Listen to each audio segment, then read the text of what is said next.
Hotep Black Power family. Uh, my name is Dashan Farad. I'm sorry, Hotep, Assalamu alaikum, Black Power, Alafia. Uh, as our Black Power General Dr. Khalid Abdul Muhammad used to say, all black laws for black people. My name is Dashan Farad. I am the public relations representative for Prodigal Sons and Daughters Behavioral Health Sciences. And so, of course, to make a long story short, I co-founded the lecture series, Trumpet lecture series, with Brother Khalil. Now, I hate to use corny memes and corny lines. I hate to say this, but this is a man who needs no introduction. You know, that's become quite corny. So we're going to speak with, for those of us, just to let you know, this is going to be uploaded to our YouTube channel. Uh, Chairman Ham, as I call him Mr. Ham, Chairman Ham, is launching the Trumpet lecture series. He's our first speaker, so this is our maiden voyage.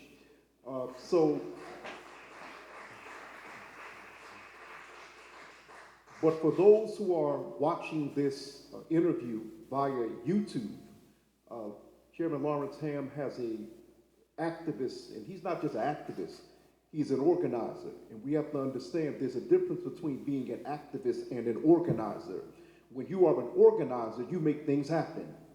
In the organization that he founded in 1982, the People's Organization for Progress, this is an organization that has made things happen. I'm talking about POP is internationally known I'm talking about by higher ups in Washington. You know, they know, I'm talking, we have governors and senators that know about the yellow shirts.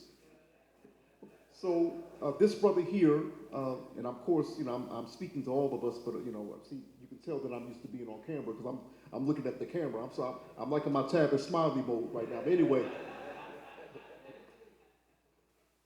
this brother, I've always considered Larry Ham to be a big brother. You know, my father was in my life, is in my life, and so even though Mr. Ham, he jokes around about how young I used to be, when he, just like Brother Henry, Minister Henry, me being 16, 17 years old, but I don't consider him a father figure. I consider him a big brother figure in activism and organizing.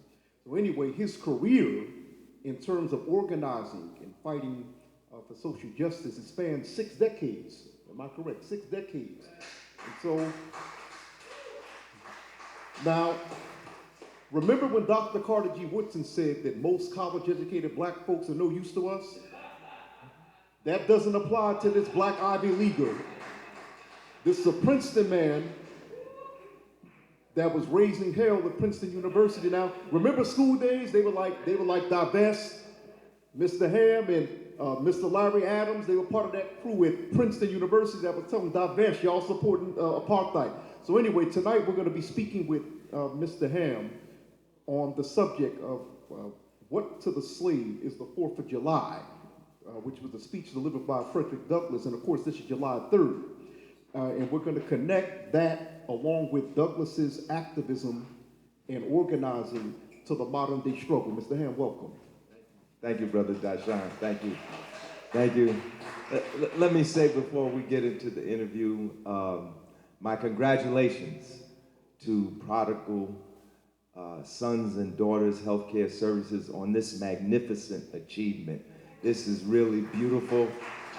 I didn't even see this when I was walking with Brother Khalil when we was in the lobby. I said, brother, this is beautiful. Then when we was coming upstairs, I was like, I hadn't even seen this yet. I said, this is beautiful.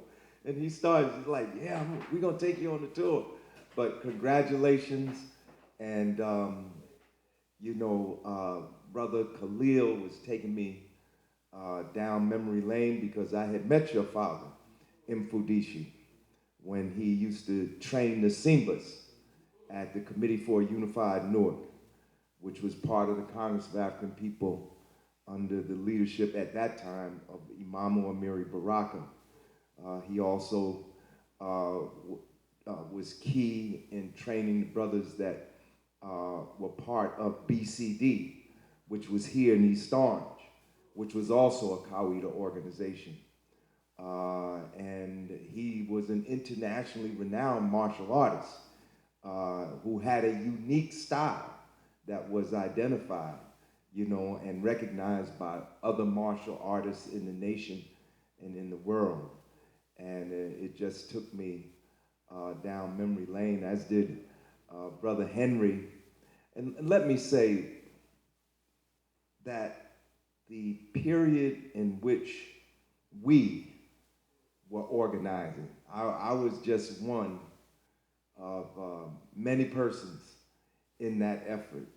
The period that we were organizing the Million Man March here in New Jersey, for me, that was one of the greatest organizing efforts I had ever been a part of.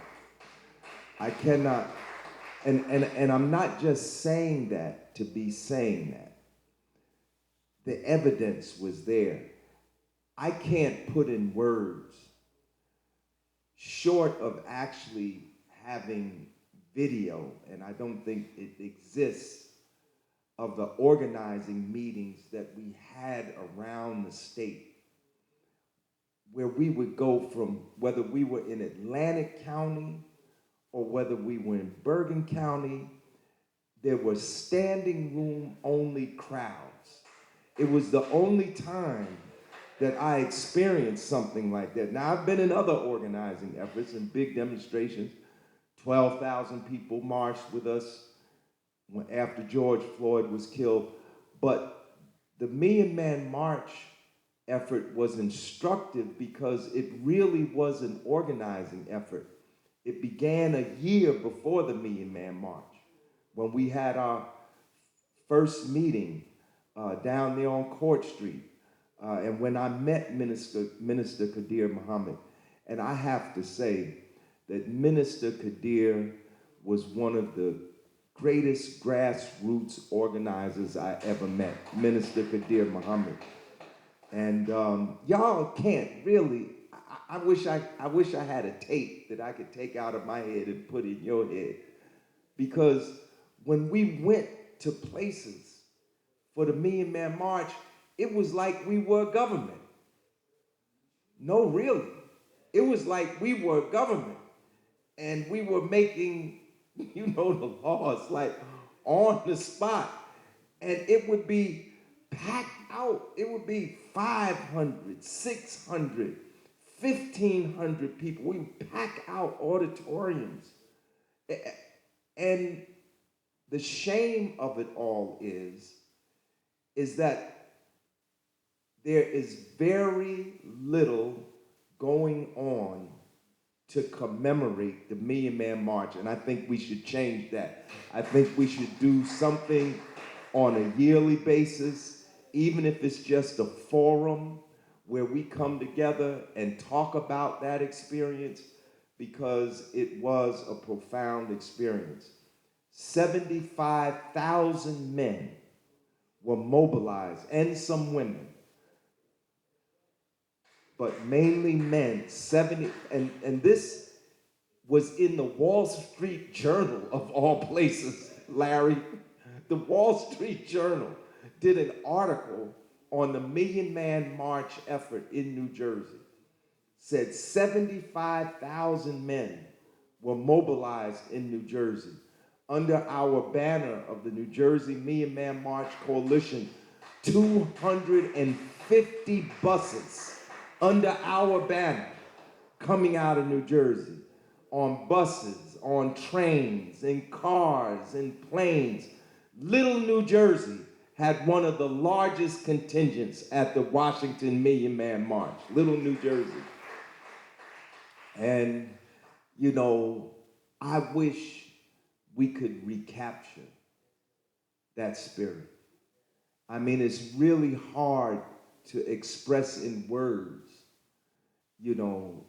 the spirit of unity that existed at that time amongst us. That's the only way that was able to happen. I met Brother Henry then, and we were friends then, and we still friends today. I'm glad to see my brother still going strong.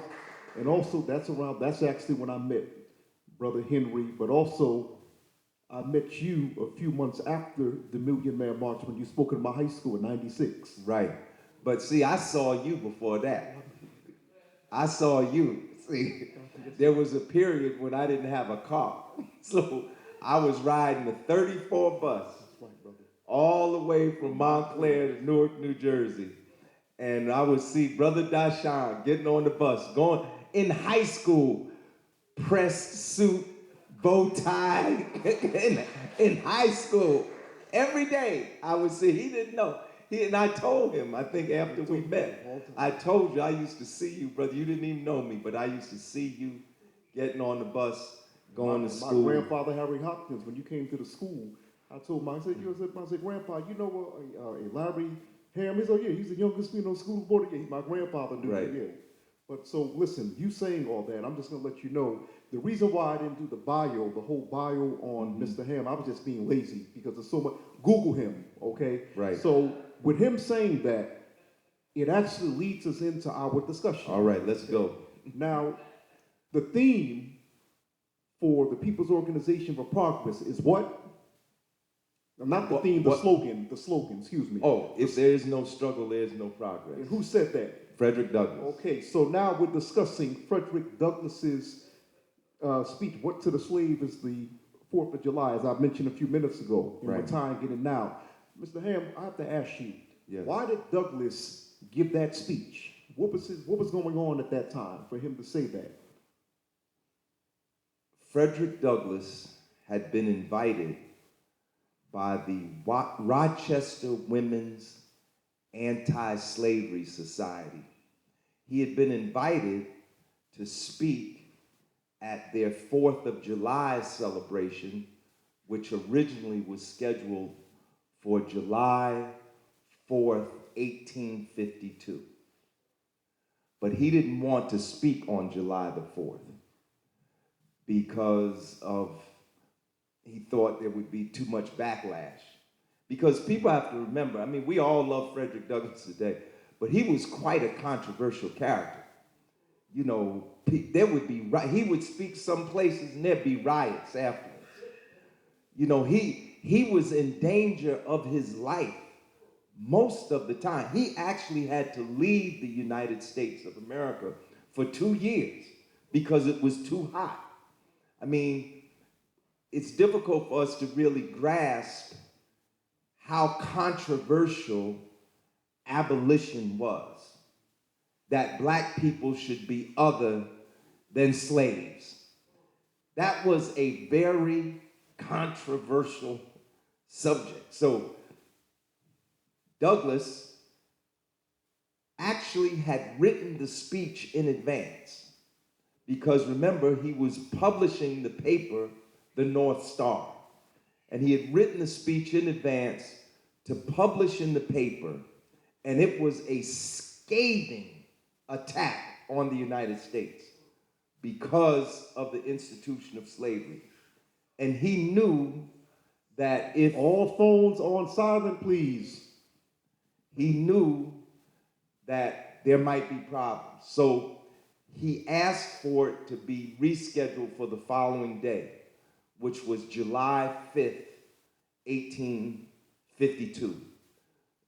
The other speech that you refer to, which is also one of the two slogans of the People's Organization for Progress, one being power to the people, and the other one being if there is no struggle, there is no progress.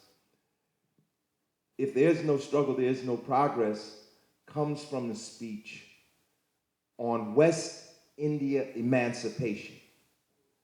And he gave that speech on August the 3rd, 1857, which, by the way, was a few months after the Dred Scott decision. And so I would really urge people, if you can, to read both speeches completely. And I would hope that, in the future, one of the things that we might do is maybe invite some young people from the high school, or from the community to actually come and read before us those speeches. I think that would be a way to really commemorate Frederick Douglass. When I was in school, elocution was taught. It was like a subject. You had to stand and deliver. The Gettysburg Address, the Declaration of Independence, and other things. I don't think they do that in too many schools anymore. I was speaking before a group in Paterson, New Jersey, high school students, and I asked them to raise hands how many had read the Emancipation Proclamation. Not one hand went up.